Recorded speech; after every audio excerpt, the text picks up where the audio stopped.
So I think probably all agree that energy underpins all economic activity.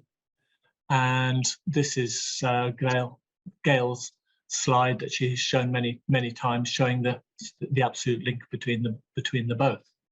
I suppose you could say, well, economic activity comes first, and then energy use comes afterwards.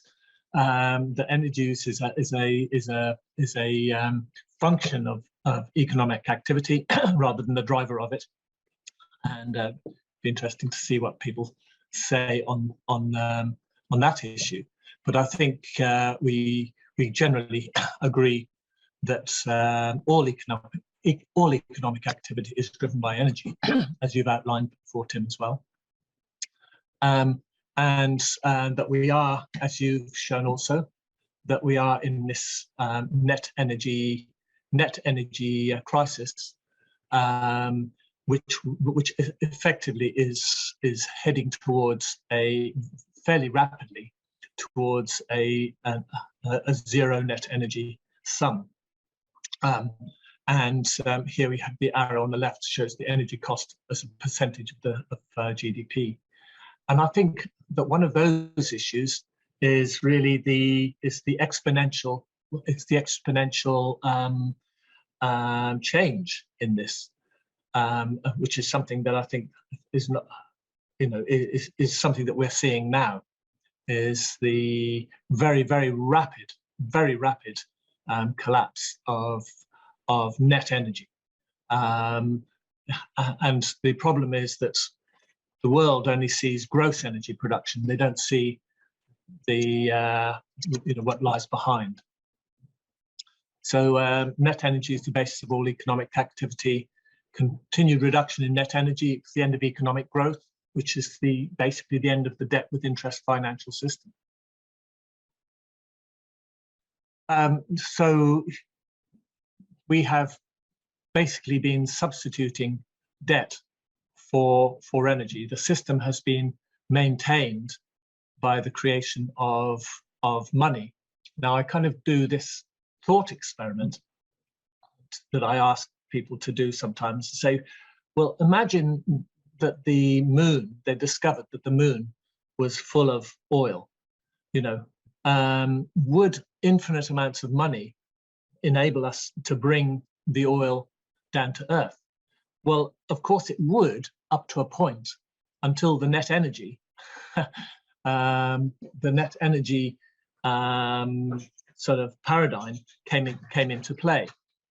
So the fact is that with unlimited amounts of money, you can do absolutely insane and completely impractical things, but ultimately you run against the hard limits of hard energy limits.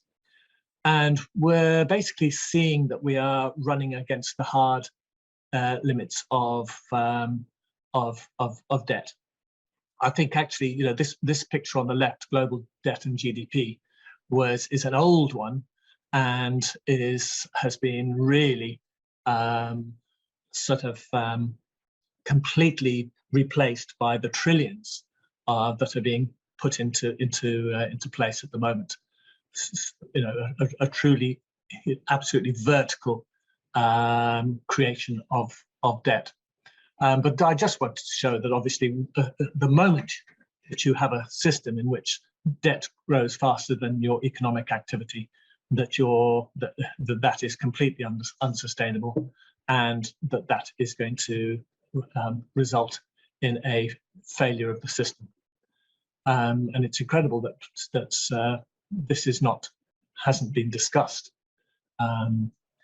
So just basically, we have markers of economic collapse for many years, in which the interest rates also have been falling in order to maintain the illusion of an economic system that is working. And ultimately, you get to the point at which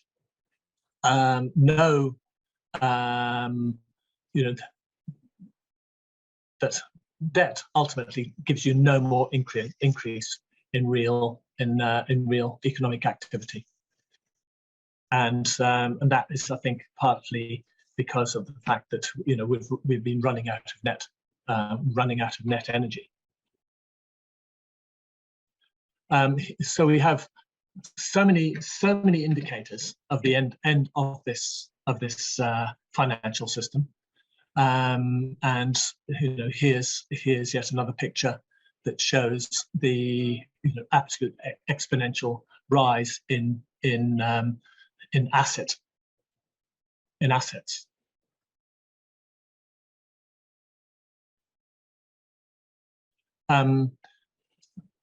The indicators are all over the place.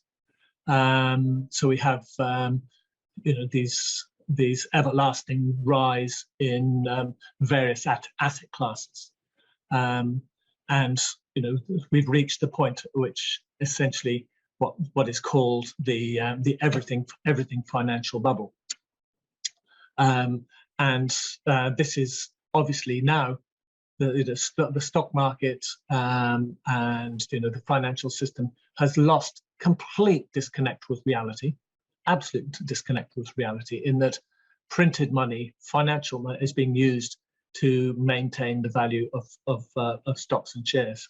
Stocks and shares, which always, basically was a really important part of the economy, especially with regarding, pensions and all the rest of it. The value of stocks and shares was traditionally meant to be a reflection of the actual economic activity of that company and its ability to generate profits, and also, of course, its promise into the future. Now that has virtually been completely disconnected, in that it's just simply how much printed money is being thrown at the system. And I hear that in Japan, the Central Bank of Japan has now bought up, I think I could be wrong, but 50% of all the stock market, 50% of all the assets of all companies have been bailed out by the Bank of Japan, which is essentially the last stages of a complete takeover of all corporate, of all the ownership of absolutely everything by the central banks, who, as we all know, are private criminal entities. So we have here Gail is, she has a pretty good grasp on the interaction between economic activity and energy, and rather than a sort of a smooth a transition from abundance into lack of abundance, if you like, things always collapse fairly quickly, because you get all these exponential trends all magnifying on top of each other. And I think that's very similar to your picture, Tim, where you showed the peak of here, the peak oil situation, and she's saying it in exactly the same way. And it's obviously, these are compounded by failure of the economic system, failure of the printing of trillions of money, etc., compounded by the rapidly diminishing amount of net energy that's available. How it actually plays out, I don't know, in terms of, obviously, well, exactly how it plays out in the end, we won't know. So this is really, I think, behind it all, the link between and net energy and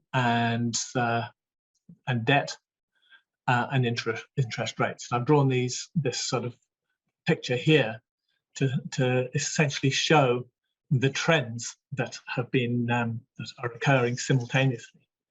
And so we have on the left the EROI, the net energy of oil and gas, which has been falling now, and these days it's generally recognized to be about 10 to 1. Now, I have seen some studies where net energy as required by society is obviously a fairly difficult thing to pin down. But I have seen some studies by Professor Hall in which his estimates was that a complex society required an energy ratio of at least 30 to 1. So this would tie in very much with Tim's thesis that really we have been collapsing since 1980. And that we have since 1980, when the oil and gas, so hang on, it was 100 to 1 then, sorry, but it was somewhere down the road it reached the 30 to 1, and it has declined well below that now. So essentially we have a situation right now where the net energy produced globally is simply not enough to maintain a complex society. And then how that links to the financial system, obviously, is that the less net energy that there is, you have to keep on finding the energy one way or the other. You have to create windmills and solar power, solar panels, and all of these kind of things to try and offset the collapse. And so you have an exponential rise in debt, exactly mirroring the exponential fall in the EROI of oil and gas, and at the same time, various other financial mechanisms in play, which is the steadily falling interest rates to try and keep this party going until the very end. That's another diagram. This takes the Hills Group analysis of net energy from oil and of oil, and their analysis has been fairly accurate. So we're certainly in end times as far as the availability of energy from oil, and of course oil underpins all other energy supplies, because the gas industry, the nuclear industry, coal, all absolutely require oil as a prerequisite to production. You cannot have coal production without oil. You cannot have gas production without oil. You can, obviously, once you've got the gas infrastructure installed, but nevertheless there's huge amounts of energy required, which is not gas energy, to maintain and run a gas network. So we cannot have a renewables economy without huge amounts of oil to power the materials extraction, to get all of the materials and energy required to produce solar panels and wind turbines. So we move on now to the kind of last gasp of a system which is essentially failing, and here we have just an example of the huge disparity between the total global energy consumption and the minuscule amounts of energy that are being produced by renewables, solar and wind. Of course, that doesn't take into account biomass and hydro and nuclear. We've pretty much reached the limit of our ability to create any more renewable energy from biomass, because most of the world's agricultural land is already used up. So we either go to stop feeding people, or we go to producing more more energy for biomass. Most hydro facilities have already been taken up. There's not much more left there, and any new hydro facilities require absolutely mind-boggling amounts of oil to install. So I can't see many more hydros coming online. Plus the fact that we have difficulties with water and all sorts of other things. So hydro is pretty much at its limit. Biomass is at its limit. We do have the potential for nuclear, but nuclear, of course, pertains to only one aspect of the energy generation paradigm, which is just purely electricity. And most of these renewable energies all power only a fraction of our overall energy consumption, which is electricity. So heat and heating and especially transport has not been touched by literally not touched by and I definitely think that's one of the problems that we have with our green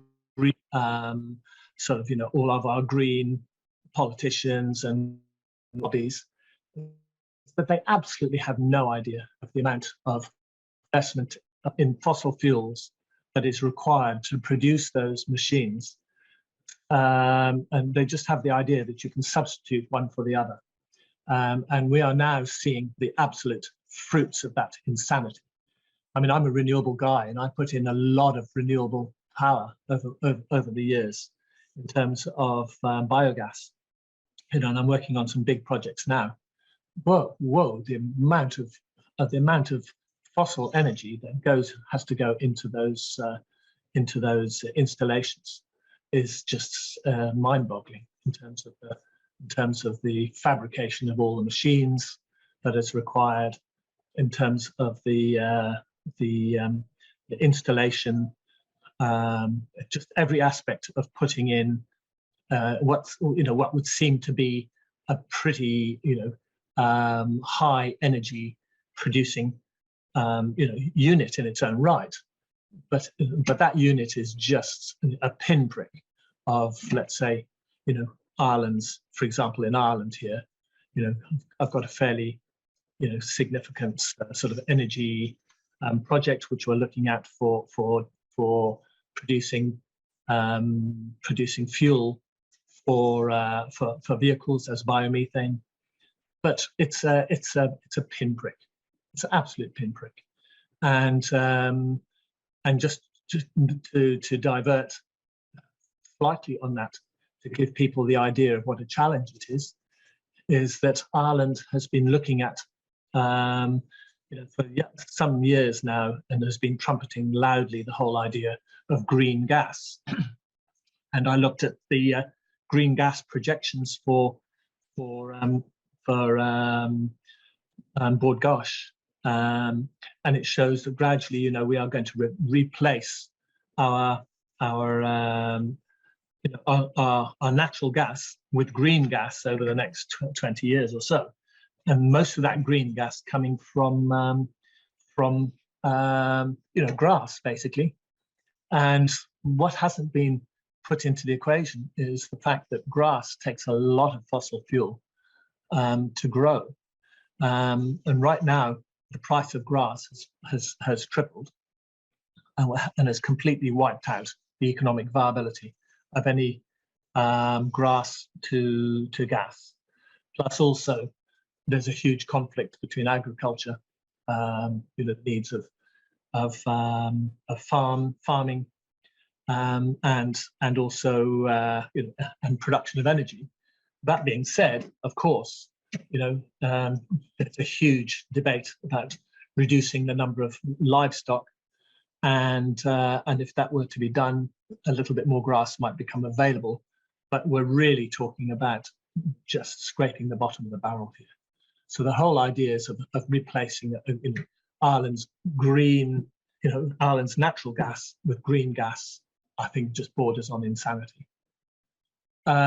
Here, so we just move on to the geopolitics, and people forget that before this show kicked off in Ukraine, that European power costs were soaring. And here's an article from December 2021, which basically Europe has never paid so much for electricity as in 2021. And we have essentially, just a description of the extraordinary rise in power costs, and that is really before the political machinations started really kicking into play, but not, of course, before the US had effectively stymied Nord Stream 2.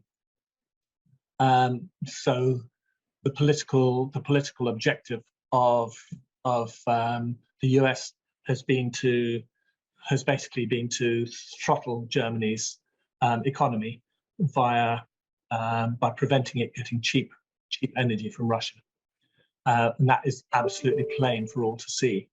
So we have essentially this idea that you can just simply knock out one form of energy and replace it with another that is intermittent and unreliable, and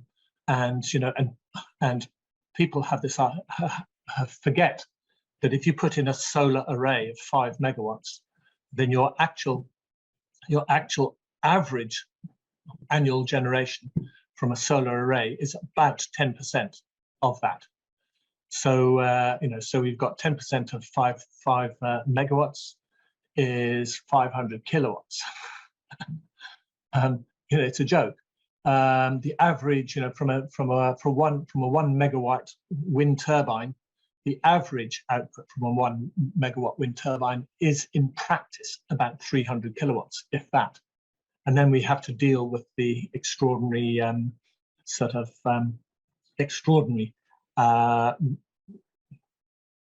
unreliability of these energy sources, both on a day-to-night basis and on a seasonal basis, right the way through, with absolutely no storage, no storage facilities being remotely planned or included. Because if storage was included in the cost of renewables, we would have an absolutely unaffordable renewable paradigm. So here we have basically, before the war, we already had the limits of our energy financial paradigm beginning to really become apparent. And then we have, what I believe is always the case is when the pie starts shrinking, actors, then start to do whatever they can to maximize their share of the pie. Now, of course, we have a situation where most of the world's energy lies in the Middle East and in Russia. America's energy production, they've got all this shale and oil, but as we know, those are incredibly low EROI, and they are basically financial boondoggles. So America is facing its own power and an energy crisis, and of course Europe's main energy sources, being natural gas, have been largely used up. There's a lot of natural gas in Norway still, in the North Sea. The UK is just about depleted. So we are looking at getting our gas from the Middle East and Russia. We've seen our oil supplies, the net energy from our oil supplies, massively deplete in terms of net energy. So then we have, really, really powerful political, geopolitical events starting to unfold as actors go, try to get the last remaining, high energy sources for themselves. I rather like this article by Michael Hudson, who's got a pretty good record as an economist, and his article, which can be found on his website, America Defeats Germany for the Third Time in a Century, is basically how, from a geopolitical point of view, it was essential to stop Germany becoming closer to Russia, stop it becoming an economic powerhouse based on cheap energy from Russia, and also cheap energy from Russia coming in to power Europe. So Europe was going to be the beneficiary of cheap energy, and therefore its economies and everything. And at the same time, they would be drawing away politically from America. So the Ukraine war has been a very long time in the planning, with a view to pushing the buttons that have happened. Now, the Ukraine war, I can point you to some fantastic sources. Professor John Mearsheimer, professor of geopolitics in University of Chicago, some great lectures on the causes of the Ukraine war. But basically, it's a political, well-planned thing by certain actors to create, to basically bring, by the US corporations, of course, who is the US, to bring down Europe. I see this war in Ukraine as a war against Europe. Now, this is interesting. This was a recent leak from the Rand Corporation, in which basically the Michael Hudson's thesis is more than amply explained. So the only feasible way to guarantee Germany's rejection of Russian energy supplies is to involve both sides in a military conflict in Ukraine. Further actions will inevitably lead to a military response from Russia, etc., etc.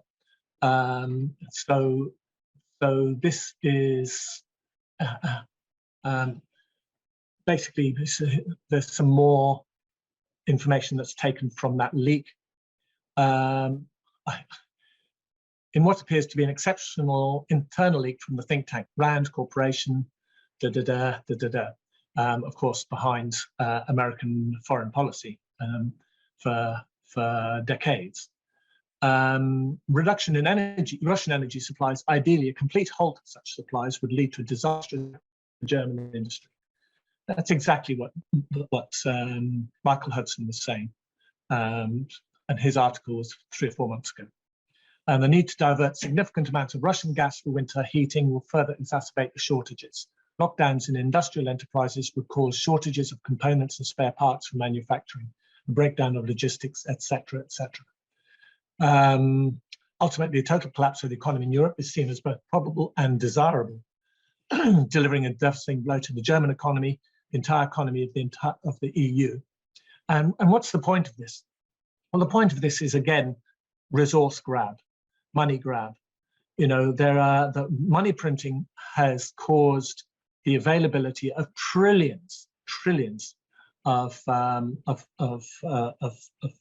fake money, and I was unable to quickly lay my hands on an article that I saw where, but I can pull it up, in which I think it was a Zero Hedge article, which basically shows that BlackRock, amongst others, are amassing these huge war chests for, in BlackRock's own words, for the collapse of European economy, so that they can just simply walk in and take over things. And I predict basically that what we'll have is an absolute mass takeover of all business. This is all part of the the Great Reset. All business entities, all agriculture, all of this kind of thing is just going to be snapped up by these corporations. We see it happening here in Ireland already, that farms are being, that are going under already, and it's just, it's only just started. Farms are going under, they're being bought up. Houses are being bought up by corporations, and businesses that are failing are basically being bought up. So it's the kind of thing that always happens in a period of collapse, is that powerful interests are able to push things in a direction which suits them, in order that they can grab the assets. It seems to be, to me, what I've looked into this is completely naked, excuse me, and I cannot see why Europeans are not waking up to the fact that this is that they're being completely destroyed by this process.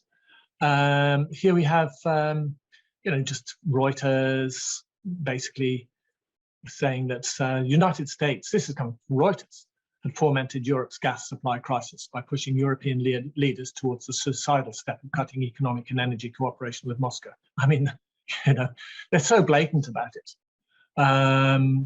So basically, as the Russian Ministry of Foreign Ministry said, political forces were brought to power in the European Union who are playing the role of sheep provocateur. And I just I don't find it amazing anymore, because I do see that the power of the media now is so completely and absolute, is complete and absolute, that people have no chance unless they are, people like a few of us that like to dig beneath the surface to try and get at what's really going. People have no chance of escaping from a paradigm that is being laid onto them, whether it's a pandemic, whether it's economic collapse, whether it's energy shortages. They are being played and manipulated, by the mass media, and all these sources that we used to trust, that most people still trust. The Guardian, the Irish Times, RTE, BBC. They have become, what I basically can see from any standpoint of common sense, basically tools of this parasitic sort of rentier class that is engaged in this last final power grab for absolutely everything. So my kind of thesis, the scramble for the remaining high quality energy reserves will intensify, and because we have the end of a declining net energy equals the end of growth, equals the end of the debt with interest financial system. That's obvious now. It cannot, because that system cannot function without economic growth and will collapse. So what will it be replaced by? Well, we're all, sort of enthralled to that bastard Klaus Schwab and his, the World Economic Forum, and the coming globally systemic, energy economic collapse, it will be accompanied by totalitarian control. There's no doubt about it, of populations by governments which have been hijacked by supranational entities. And I can't see the leaders of the people in the leadership in the European Union is not acting in the interests of their populations. It's absolutely extraordinary to see. I can't see why there's not a revolution happening. But of course, there isn't a revolution happening because everybody has been completely dumbed down by a mass media that has them by the balls. So by supranational entities, mega privates and corporate financial interests, which will strive to maintain or increase their share of assets by the creation of new programmable central bank digital currencies. And these will mark the end of individual freedom, because a programmable digital currency is not your money. It's their money. And once you have it on your phone or wherever, it's very easy to say, well, this money cannot be spent outside a radius of 25 kilometers from where you live. Sorry, it just doesn't work. Or it doesn't work because, you put on Facebook posts that we didn't like. All this thing is we see happening in China. Apparently, I mean, again, what is actually going on in China, I'd love to know. But apparently, those kind of things are going on where anybody, who speaks out against the system loses their ability to, use money and other things. So this failed, the failing debt with interest financial system is being replaced by a system of centralized ownership of all assets and control of all economic activity. And we can see this happening like an absolute wildfire in the West. I'm not sure how this plays out in terms of the other countries. How is this playing out with the BRICS? It does seem to be that the BRICS are trying to oppose this system in some ways. That they are opposing the kind of Western-led paradigm, and we shall see how this plays out. I think the war in Ukraine will be, God, they're talking about throwing nuclear weapons around the place now, and I sometimes feel a bit gloomy about our prospects to be around by this time next year. If so, I'd be delighted to, be invited to another conference, and I'll do my best to be there to celebrate the fact that we're still here. Just without being too gloomy, but when the kind of rhetoric that happens with the unbelievable technologies that are on hand now, it's not a good sign when you look at the basically inevitabilities of the use of technologies, when people actually start talking, very, very senior people start talking about the the actual use, the thinking of the unthinkable. So basically, yes, I'm sorry to be so gloomy and about where we're all going on this in the West. I do kind of sometimes think, oh God, I should hop on a where else can one go? But of course, for most of us, that's just simply not an option. We are here in in our respective countries, and we're going to experience the catastrophic end times of these countries, and the change to something which will be new. And I find all of this kind of cozy degrowth narrative, the kind of cozy kind of renewable energy infrastructure. I love to have my thoughts run in two parallel boxes. My one, on the one side, I'm dealing with all of this, and I kind of look at trends and I go, oh, okay. On the other side, I've got a daughter who's just heading off to college. I'm looking at projects in which people are talking about raising millions for projects, talking about as if nothing was wrong, as if everything was going on as usual. And I kind of go, I have that. I often stray into that wishful thinking. I'm going, it's okay, everything will carry on as usual. It always does, one way or the other. If there's a Great Depression, nevertheless, things still continue. People still, get money. So it's a kind of schizoid existence, which I kind of think, talking to big financial players about raising lots of money, for 5 or 6 year payback periods on projects, and nice cozy projections, and on the other hand, seeing all of this going down. So I don't know how you people deal with all of that, but I find it quite difficult.